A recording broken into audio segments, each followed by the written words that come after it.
Dua tersangka ini tak berkutik saat digerebek anggota Direktorat Narkoba Polda Metro Jaya di sebuah apartemen di kawasan Pluit, Penjaringan, Jakarta Utara. Saat digeledah, petugas menemukan berbagai cairan bahan kimia untuk memproduksi etomidet. Tersangka HW warga negara Tiongkok sebagai peracik utama dan tersangka D warga negara Indonesia. Pengungkapan ini bermula dari informasi Bea Cukai Bandara Soekarno-Hatta tentang paket mencurigakan yang berisi bahan narkotika dan peralatan laboratorium. Polisi menemukan paket kiriman dari India sebesar 100 gram etomidet, bahan kimia, berikut peralatan laboratorium seperti tabung lab dan timbangan digital. Tersangka berinisial D merupakan warga negara Indonesia dan satu lagi tersangka berinisial HW warga negara Tiongkok. Mereka bisa menghasilkan 30 liter cairan atau liquid etomidet. Kini tersangka dan barang bukti sudah diamankan di Mapolda Metro Jaya untuk penyelidikan lebih lanjut. Di Jakarta, Helmi Sejambati melaporkan.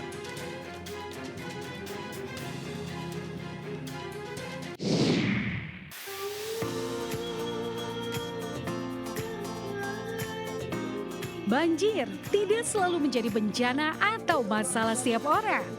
Akibat hujan yang cukup deras, di Kabupaten Kudus, Jawa Tengah sejumlah wilayah terendam banjir. Hal tersebut tidak menyurutkan bagi pasangan pengantin untuk tetap menggelar prosesi pernikahan di tengah banjir melanda. Terlihat para tamu undangan yang hadir harus melepas alas kaki, menyisingkan celana, serta gamis agar tidak terkena air. Meski demikian, suasana keakraban dan kebahagiaan tetap terpancar dari wajah para tamu undangan. Awalnya sejumlah tamu undangan mengaku sempat terkejut dengan kondisi banjir saat tiba di lokasi. Namun setelah mengikuti acara, mereka justru merasakan ada keseruan tersendiri karena baru pertama kali menghadiri pesta pernikahan di tengah genangan banjir. Menurut pasangan pengantin, meski banjir di luar rumah mencapai setinggi lutut orang dewasa, mereka tetap memilih melangsungkan pernikahan. Hal ini karena air tidak sampai masuk ke dalam rumah. Ya udahlah, lanjut aja gitu. Iya. Meski dengan banjir ya? Iya. Selagi belum masuk rumah, masih oke lah. Ya nggak apa-apa mas, yang penting kan kita buru akadnya itu loh, yang sakralnya. Nggak peduli sama banjir, kalau saya ya mas. Ya, kita doakan saja. Semoga pasangan yang menikah di tengah kepungan banjir ini bisa membina rumah tangga dengan sakinah, mawadah, dan warohmah. Amin. Dari Kudus, Jawa Tengah, Nur Khoirudin, iNews melaporkan. Ini orang-orang pada ngapain ya di tengah sawah? Lagi pada panen kali ya? Oh, ternyata syala.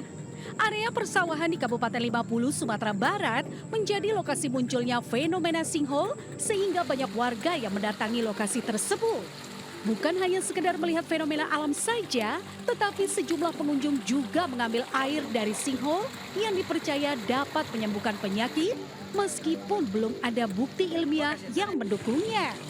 Berbekal botol plastik, warga mengambil air dari aliran sinkhole yang dibuat menggunakan pipa plastik.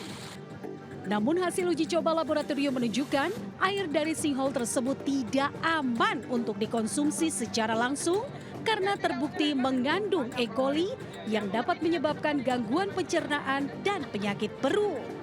Mak, Babe, kalau mau minum air ya dimasak dulu lah. Masa dari tempat begituan sih?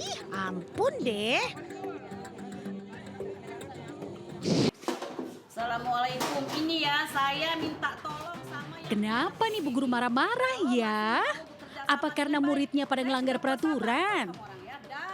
Oh alah, ternyata Bu Guru yang ada di salah satu sekolah di Kota Lampung ini sedang protes terhadap kualitas makanan MBG yang diterima murid-muridnya. Bayangin aja, lauk yang berupa tempe sudah dalam keadaan tidak baik, sementara buah anggur disajikan dalam kondisi setengah busuk. Dengan nada emosi, guru tersebut menegaskan makanan ini tidak layak diberikan kepada anak-anak sekolah dasar yang bisa menimbulkan keracunan. Selain itu, di Gunung Kidul, seorang wali murid memakan menu MBG berupa bakwan dan ternyata di dalamnya terdapat binatang cicak. Waduh, kok bisa ya si cicak di dalam bakwan? Ya iyalah, pasti yang menerima makanan dalam kondisi seperti ini akan marah besar. Lain kali, tolonglah harus lebih diperhatikan. Anak-anak harus diberikan makanan bergizi, bukan makanan busuk loh.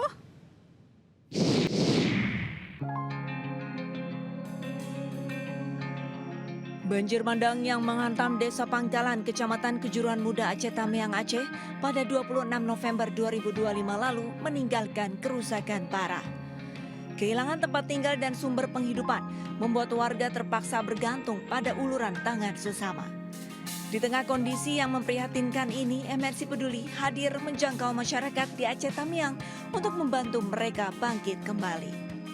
Ini bantuan daripada MNC Peduli mudah-mudahan bisa bermanfaat. Tentunya kita semua berharap bahwa masyarakat di sini tabah menghadapi musibah ini, tetap bersemangat, kembali kita berusaha untuk membangun desanya. Kami mengucapkan ribuan terima kasih kepada MNC Peduli yang telah memberikan bantuan, yang mana bantuannya itu sangat bermanfaat bagi kami, masyarakat Kampung Pangkalan.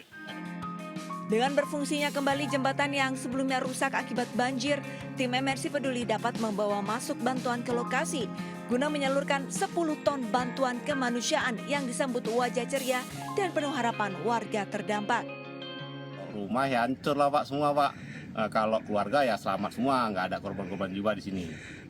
Ya harapannya kalau bisa ya masyarakat-masyarakatnya dibangunlah, apalagi yang namanya perumahan. Kalau boleh Pak, kami dibantu oleh rumah.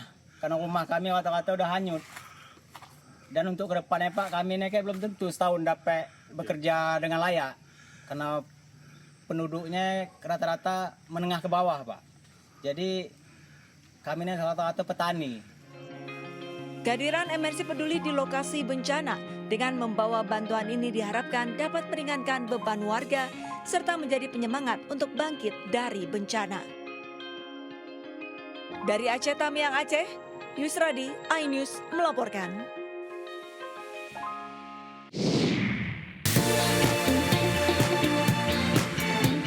Jangan beranjak dulu pemirsa, Buletin iNews Pagi kembali sesaat lagi.